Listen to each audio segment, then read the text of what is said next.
have the barbecue. That's not, I mean, barbecue's not a lightweight. Yeah, but we can just grill a T-bone and, you know, we're good. That's true. Yeah, because you don't want to heat up the whole oven and everything. That's true. In the summertime. That's so funny. Oh, they're helping clean the dishes?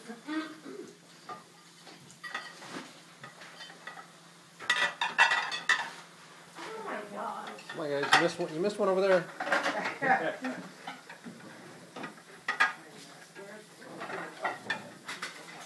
Something's with the foil. It's not like, I don't know, it's a new one. I mean, Has it got that waxy film on it? no, it's just not rolling quite as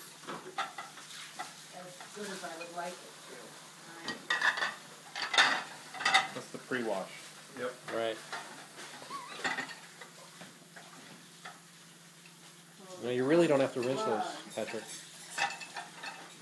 Yeah, but I really do. What did you say? What did you say, Pat?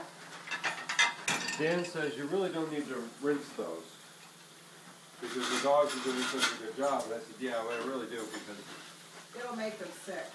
they'll be farming on me for 3 days. Hey, Yeah, was it good? They'll be laying under Patrick's desk. Was it good? Was it good?